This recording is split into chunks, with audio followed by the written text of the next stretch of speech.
예수님의 속죄 은혜에 대해서 우리가 고난주간의 말씀으로 살펴보도록 하겠습니다. 세계의 모든 종교들이 인생의 고난에 대해서 얘기하고 있습니다. 인생은 고통스럽다는 것입니다.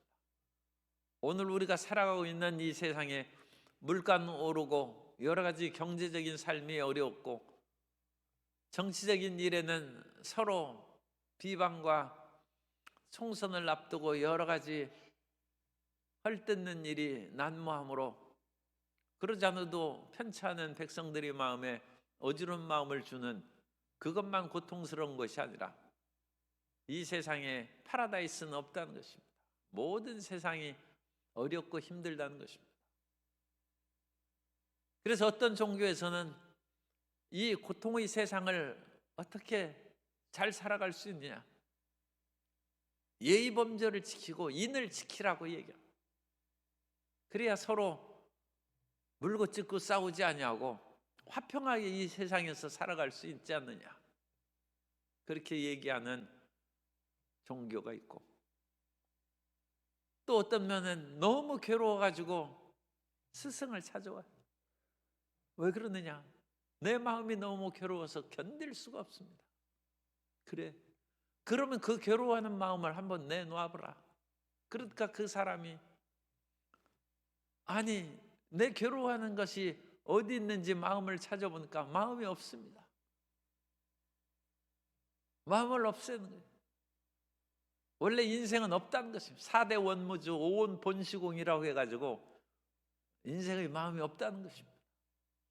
그러나 성경은 인생의 괴로워하는 것을 분명히 얘기합니다. 왜 괴롭느냐? 죄가 있기 때문이다. 그러면 죄의 문제를 어떡합니까? 우리 스스로 죄값은 사망인데 죽어야 됩니까? 그렇지 않다. 하나님께서 이 세상을 이처럼 사랑하사 독생자 예수님을 보내주셔서 대속의 피를 흘리게 하심으로 그 죄값을 사해 주시고 누구든지 예수님을 믿으면 멸망하지 않고 영생을 얻는다는 것입니다. 물론 세계의 고등 종교에서는 다 이와 같이 인생의 고난과 어느 정도 해결책을 말씀합니다만 이 깊이에 있어서는 기독교가 최고입니다. 인간의 근원적인 죄를 얘기하고 그 죄는 결국 하나님과 떨어져 있다는 것이죠. 그래서 하나님과 떨어져 있는 이 사람이 하나님 속으로 들어가는 것은 대속의 은혜가 있어야 하나님께 들어갈 수 있다는 가장 깊이 있는, 그러니까 철학적으로도 가장 깊이가 있고 신앙적으로 종교적으로는 가장 탁월한 그런 하나님의 말씀을 우리에게 전해주고 있는 것입니다. 그러므로 오늘날 우리가 괴로움을 없애버리기 위해서는 예수님의 대속의 은혜를 믿어야 됩니다. 그리고 그와 같은 일을 하기 위해서 2000년 전에 예수님께서 십자가에 달리사 못 박혀 피를 흘리신 것입니다. 세상의 그 어떤 것으로도 하나님과 죄진 인간 사이에 가로막힌 것을 해결할 수 없기 때문에 하나님이 고안하신 방법입니다.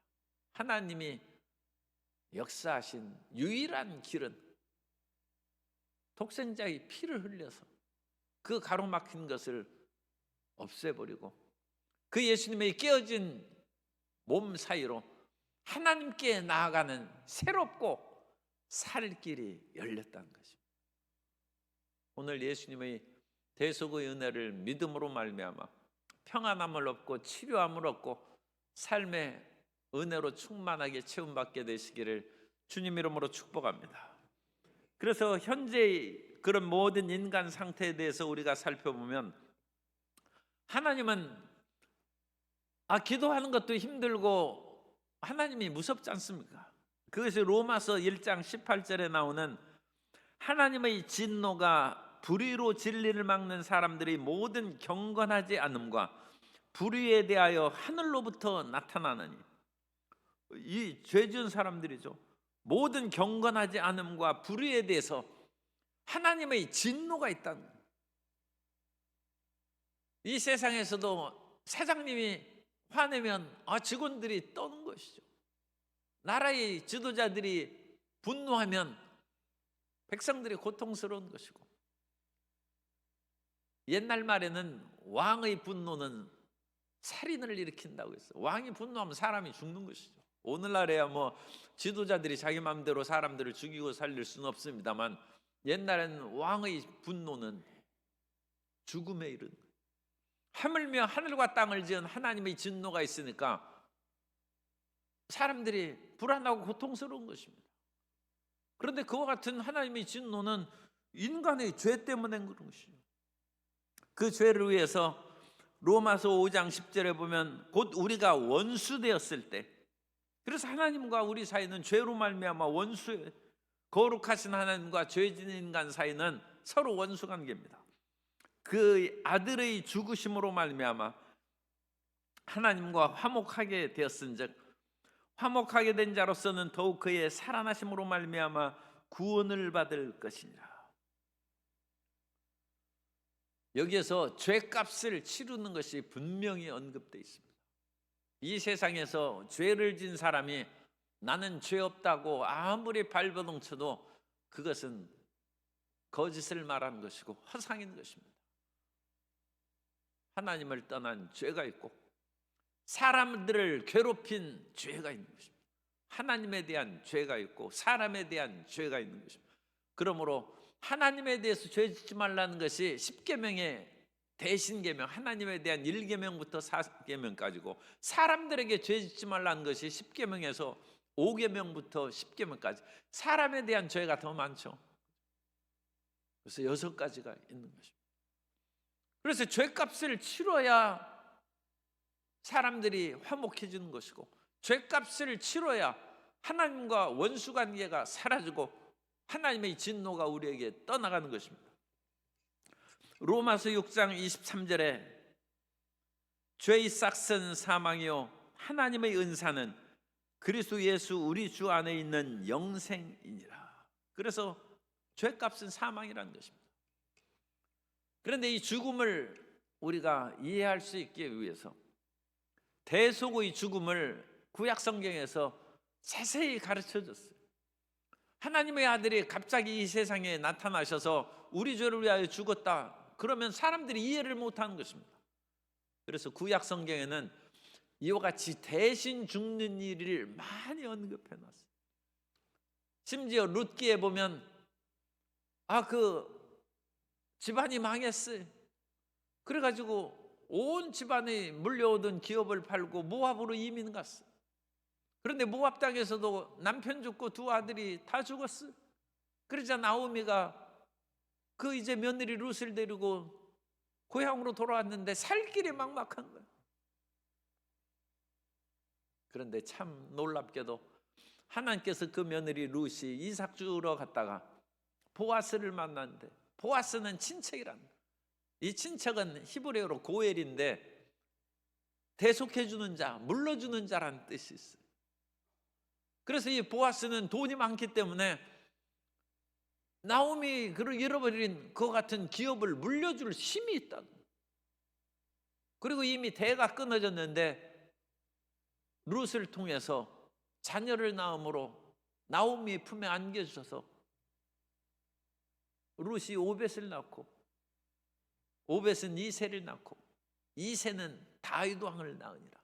왕가의 가문을 일으키는, 이게 대속입니다. 대속. 하나님께서 망하고 없어진 그 가문을 다시 살려, 죽은 자를 살리는 것이죠. 그리고 성경에 이제 직접 피를 흘리는 대속에 대해서는 사람이 죄를 지었는데 마음이 불편하죠. 이 마음에 죄책감과 정죄의식 어떻게 없앨 수가 있습니까? 하는 일이 안 되면 내가 죄졌기 때문에 사업이 안 되는가 보다. 몸이 아프면 내가 죄졌기 때문에 몸이 아픈가 보다. 그 생각이 드는 거예요. 그래서 양과 염소를 가져다가 피를 흘린다. 내가 피를 흘려야 될 그 죄값으로 고대세기에 양이나 염소 그런 것도 귀하고 상당한 물질적인 그런 손실도 있는 것이죠. 그것을 바침으로써 죄사함을 받는 거예요. 그러다가 마지막에 짐승이 어찌 우리 죄를 사하시겠습니까? 그것은 예표요 그림자라는 거예요. 마지막에 예수님이 오셨다는 것입니다. 베드로전서 1장 18절 이하에 보면 너희가 알거니와 우리 조상이 물려준 헛된 행실에서, 죄악된 행실이죠, 대속함을 받은 것은 은이나 금같이 없어질 것으로 된 것이 아니요 오직 흠없고 점없는 어린 양 같은 그리스도의 보배로운 피로 된 것이니라. 그러므로 우리 기독교에서 왜 자꾸 피 얘기하고 무섭게 얘기하느냐? 어떤 사람은 처음 전도할 때 예수 피하고 또 그런 식으로 얘기하면 이게 무서운 종교인가 그렇게 생각하는데, 피 흘림이 없이는 하나님께 나아갈 수 있는 길이 없기 때문에 우리가 예수님의 대속의 피를 얘기하는 것이고 어린 양의 보혈을 얘기하는 것이고, 우리가 이 세상에서 마귀에게 끌려다니면서 온갖 저주와 낭패를 받는 것은 죄로 말미암은 것인데, 마귀가 우리 죄로 인하여 우리를 잡아당기는 것입니다. 그렇기 때문에 예수의 보혈을 주장함으로 마귀 사슬을 끊어버리는 거예요. 죄가 사함받는 곳에 귀신이 떠나가고 마귀의 올무가 풀어지는 것입니다. 마귀의 올무를, 보이지 않는 마귀의 올무를 우리가 어찌 풀겠습니까? 그러나 예수 그리스도의 보혈을 주장하고 보혈의 찬송을 부르면 마귀의 올무가 끊어지는 것입니다. 왜? 죄가 없기 때문에 마귀가 우리를 얽매일 명분이 사라지는 것입니다. 그래서 마귀의 능력은 죄가 있는 곳에 능력이 있지만 죄가 없는 곳에는 마귀가 완전 힘을 잃어버리는 것입니다. 그래서 예수님께서 그 죄의 모든 것을 청산하시는 것을 레위기 17장 11절, 이게 속죄의 근거입니다. 레위기 17장 11절에 보면 육체의 생명은 피에 있으며 이라 내가 이 피를 너에게 주어 제단에 뿌려 너희의 생명을 위하여 속죄하게 하였나니 생명이 피에 있으므로 피가 죄를 속하느니라. 그래서 구약시대에 죄 지은 사람이 염소를 잡아다가 피를 흘리고 제사장에 바쳤어요. 그랬더니 하나님이 마음의 평안함을 주시더라고요. 이때부터는 이제 체험이죠. 마음의 평안함이십니다. 질병의 치료함을 받았다는 것입니다. 자기의 포도밭에 포도가 기한 전에 떨어지고 다 병충해 먹어서 죽는 일이 사라져버렸다는 거예요. 속죄의 은혜를 체험하는 거예요. 그래서 구약의 그 오랜 천여 년의 기간 동안 계속 속죄 제사를 내려온 것입니다. 그러다가 마지막에 하나님의 어린 양 예수 그리스도께서 오셔서 피를 흘리셨는데 어찌 짐승의 피와 하나님의 어린 양의 피가, 하나님 아들의 피가 어찌 같겠습니까? 그래서 우리가 읽은 말씀입니다만 히브리서 9장 13절 이하에 염소와 황소의 피와 및 암송아지의 죄를 부정한 자에게 뿌려 그 육체를 정결하게 하여 거룩하게 하거든 하물며 영원하신 성령으로 말미암아 흠없는 자기를 하나님께 드린 그리스도의 피가 어찌 너희 양심을 죽은 행실에서 깨끗하게 하고, 우리 양심이 깨끗해지는 거예요. 살아계신 하나님을 섬기게 하지 못하겠느냐. 이로 말미암아 그는 새 언약의 중보자시니, 그래서 이제 신약 복음의 하나님과 우리 사이에 나아갈 수 있는 중보가 되었으므로 예수님을 붙잡으면 하나님께 올라갈 수 있다는 것입니다. 이는 첫 언약 때에 범한 죄에서 속량하려고 죽으사 부르심을 입은 자로 하여금 영원한 기업의 약속을 얻게 하려 하십니다. 그런데 짐승은 일마다 때마다 짐승을 잡아야죠. 반복적이고 계속적인 것입니다. 그러나 예수님의 죽으심은 하나님의 죽으심이기 때문에 일회적이고 최종적인 단 한 번으로 영원히 속죄의 제사를 이루었다고 성경은 말씀합니다. 히브리서 10장 10절 이하에 이 뜻을 따라 예수 그리스도의 몸을 단번에 들이심으로 말미암아 우리가 거룩함을 얻었노라. 제사장마다 매일 서서 섬기며 자주 같은 제사를 드리되 이 제사는 언제나 죄를 없게 하지 못하거니와 오직 그리스도는 죄를 위하여 한 영원한 제사를 드리시고 하나님 우편에 앉으사, 영원히 이제 이 일이 끝났어요. 그래서 하나님 우편 보좌에 앉아 계시다. 이제 여기에서 예수님께서 그와 같이 십자가에 못 박혀 피를 흘리셨으니까 누구나 다 구원받는 것이 아니냐, 그 문제가 이제 대두가 된. 그러나 오늘날 이 세상에 보면 누구나 예수님을 믿고 구원받는 것이 아니죠. 그래서 예수님의 속죄의 피가 흘렸는데 속죄의 피가 믿는 자에게 제한적이라는 제한 속죄로는 제한 속죄로. 그리고 예수님의 피는 모든 사람들에게 적용되는 보편 속죄론이 있어요. 이 속죄론의 두 가지가 대표적인 것이죠. 이 세상에서 예수님을 안 믿고 영원한 형벌을 받고 지옥에 던져질 사람이 있습니다. 그러니까 예수님의 보혈이 그 사람에게는 적용이 안 되는 것이죠. 그러니까 제한 속죄론. 그러나 성경의 많은 부분에 보면 예수님께서 모든 사람의 죄를 위하여 이 세상의 죄를 없이 하려고, 그래서 보편적인 말씀이 많이 나와 있어요. 그러니까 예수님의 그런 속죄는 만인을 위한 것이고 보편적인 속죄라는 거예요. 그러나 실질적으로는 안 믿는 사람이 있다는 거예요. 그래서 실질적인 것으로는 제한 속죄론이 맞아요. 사실인 것은 칼빈주의에서 주장하는 것이죠. 칼뱅은 5대 교리에서 리미티드 어톤먼트에서 제한 속죄론을 얘기했어요. 그러면 어떤 사람은 속죄의 은혜를 입고 어떤 사람은 그 속죄의 은혜를 왜 못 받느냐? 그래서 칼빈이 그 문제에 대해서 해결한 것이 예정설이에요. 하나님이 미리 정하시고 택하셨다는 것입니다. 그리고 택하신 자를 부르시고 부르신 자를 의롭게 하심으로 예지 예정이 이루어졌다는 거예요. 그러나 존 웨슬리는, 감리교를 세운 이제 존 웨슬리는 가는 곳마다 복음을 증거하니까 사람들이 예수님을 믿고 구원을 받는데 누가 선택되고 안석됐는지 어찌 알겠느냐?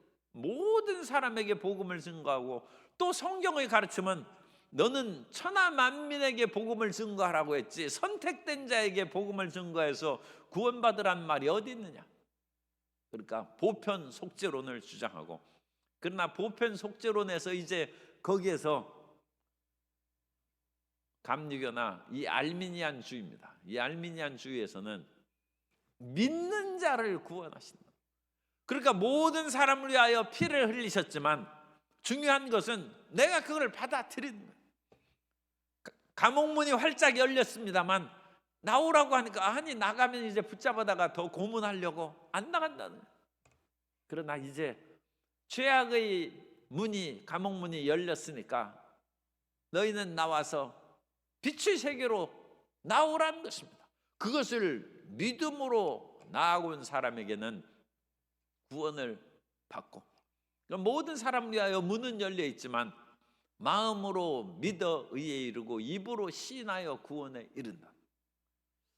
그래서 이 알미니안주의 또는 이 감리교 계통의 존 웨슬리는 우리 인간의 믿음의 결단을 강조, 믿음의 결단.